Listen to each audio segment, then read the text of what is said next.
So your new album is called Subject to Change. I'll start with the obvious question of why the title? What's the significance of it? I feel like, the last few years in my 20s, I've grown up so much and I've learned so much about myself in this extra space that we've kind of been forced into. And I loved that Subject to Change represented my life. We ended up just going very inward, very personal to set the tone for the whole record.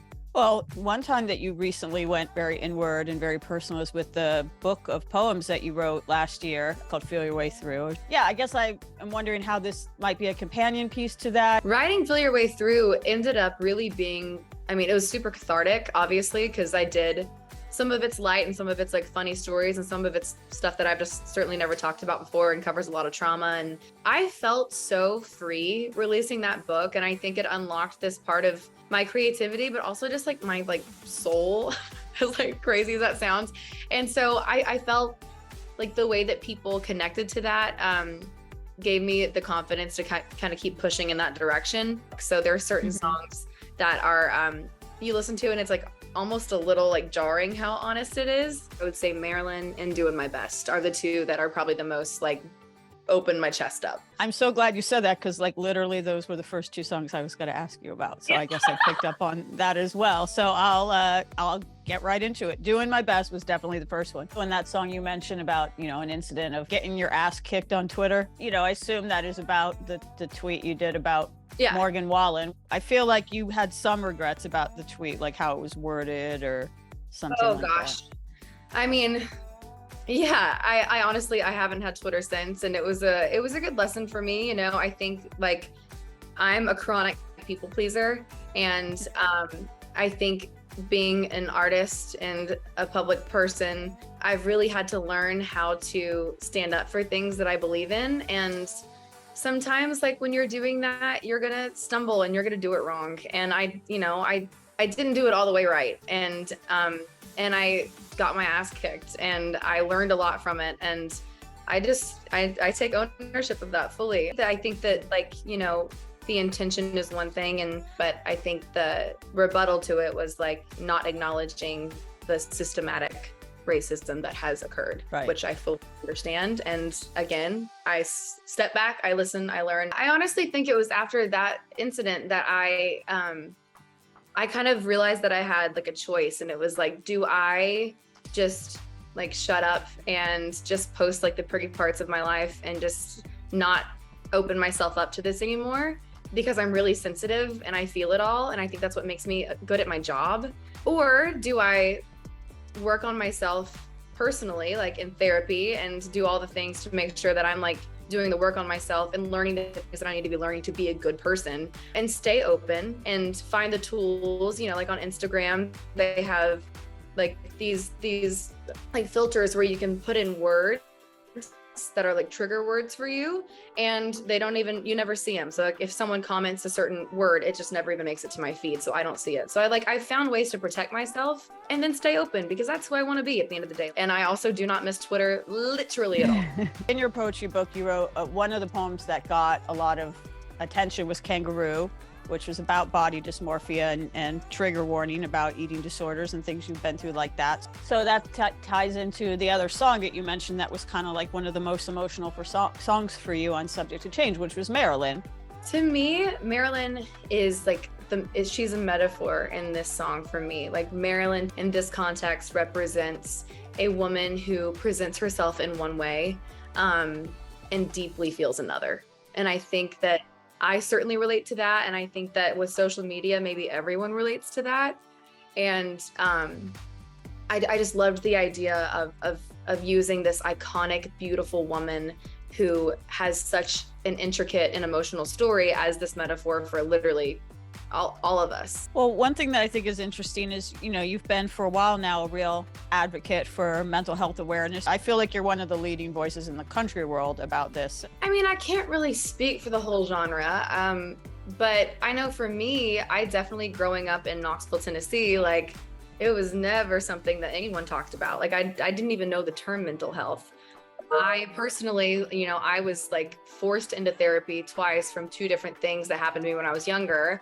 One was my parents' divorce, and one was the school shooting that I wrote about in the book. And neither was my choice to go. And so I my younger relationship with therapy and like talk therapy and just mental health was like very negative. I would say the last 5 years is really when I've like dove in and started to really take care of myself in that way. And it's just been like, it's been such a important part of my life to take care of my brain and my mind and my soul like that. You did mention the school shooting and about how there was a poem called His Name Was Ryan. How hard was it to write that poem, and what was the general response to it when it came out? It was one of the last poems that I wrote for the book. And I remember my friend Christina was like, like, if you're gonna go there and you're gonna like talk about all the big things that have made you're leaving something out. And like, maybe it's time that you do talk about it. And that was what I needed, you know? And so the way, you know, like it's a very traumatic event that happened, but it's also like, you know, it's something that I witnessed, but someone else's family is still like grieving from. And so I was really careful about the way that I wrote it, and I tried to just make it about my perspective and what I saw and how it's affected my life as an observer, without getting too into like my stance on anything and what I think, and trying to honor this kid's family that misses their son and brother and cousin every day.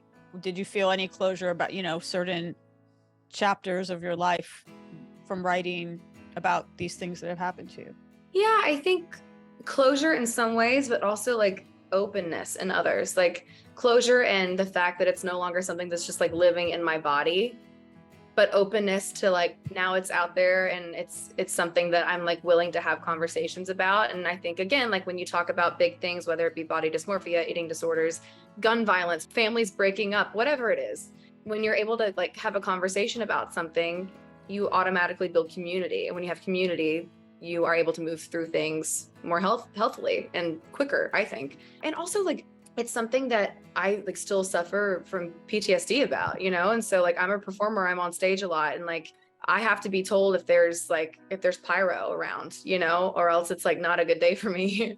So it's very much so like something that I deal with on the regular. And I think also just, you know, putting that information out there, I hope will help people like understand my reaction to certain things if I do have it. You use your platform to speak out in many ways, the whole women in country thing. We're going right now, aren't we? I do feel things have improved a little bit, and since the whole like tomato gate, like tomatoes in the salad thing of a few years ago. Do you think things have improved? And do you think you've played some role in that, of sort of reopening some doors? I mean, I want to say yes. But then I look at the chart because it's a Monday. So I obviously checked where Heart First is today.